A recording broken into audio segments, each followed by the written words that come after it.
எனக்கு ஒரு மருத்துவர் தன்னுடைய வாழ்க்கை அனுபவத்தில் இருந்து சொன்னார்.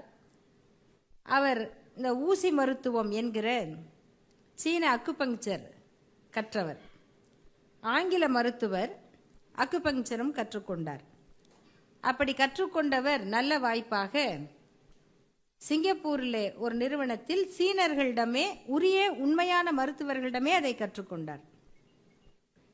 அந்த சீன மருத்துவ முறைப்படி அவருக்கு கற்றுக் கொடுத்த அந்த ஆசிரியர்கள் ஜென் புத்திச பிரிவில் பயிற்சி பெற்றவர்கள்.